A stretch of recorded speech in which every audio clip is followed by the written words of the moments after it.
Seni silat cekak Hanafi mengutamakan kaedah menunggu serangan, bukannya mendahului serangan ataupun menyerang, dengan berasaskan gerak cara semula jadi manusia. Tekniknya yang berbeza dari yang lain. Ianya tidak menggunakan kaki untuk menyerang. Kaedahnya juga tidak tertumpu kepada serangan secara individu.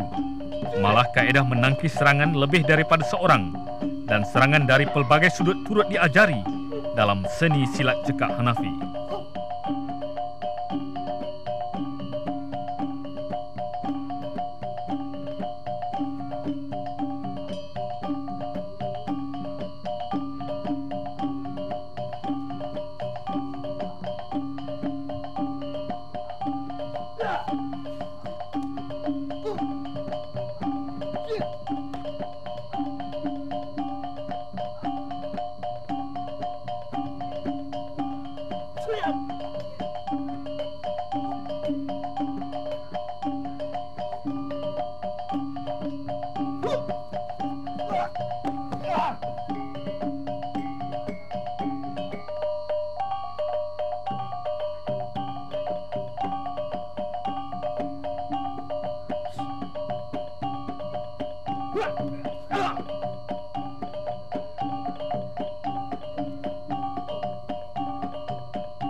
Matlamatnya satu, menangkis serangan menggunakan tangan kosong serta merampas senjata lawan dan menggunakannya untuk mempertahankan diri.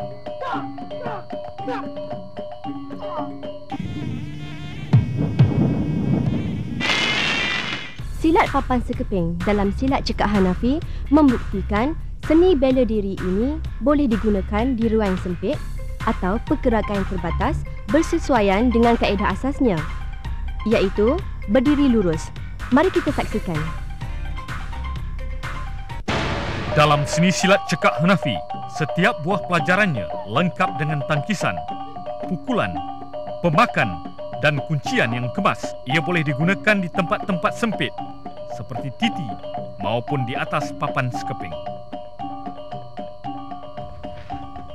Saudara, inilah parang lading, senjata rasmi seni silat cekak Hanafi. Dan untuk mengetahui lebih lanjut lagi penggunaannya, Encik Azhar akan terangkan kepada kita.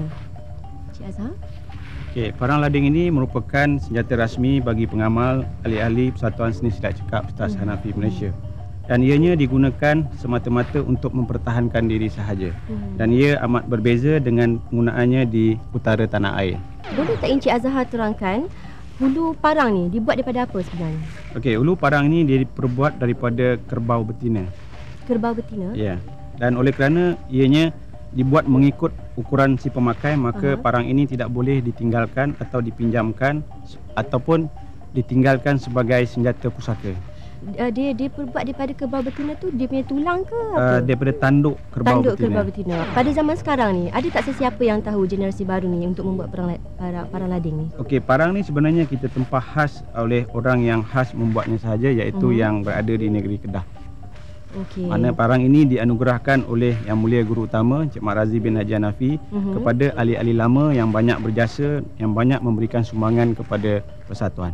Pada peringkat manakah dalam seni silat cekak Hanafi ni yang boleh layak menggunakan parang lading ni? Okey, parang lading ini hanya diberikan dengan anugerah dan restu daripada Yang Mulia Guru Utama. Seperti yang saya katakan tadi, ianya dianugerahkan kepada ahli-ahli yang telah lama dan juga kepada ahli-ahli yang banyak berjasa dan yang telah banyak memberikan sumbangan kepada persatuan. Ada tak apa-apa macam upacara adat istiadat untuk parang lading ni? Parang ini kita anugerahkan apabila kita mengadakan program-program ataupun majlis-majlis anugerah kebesaran.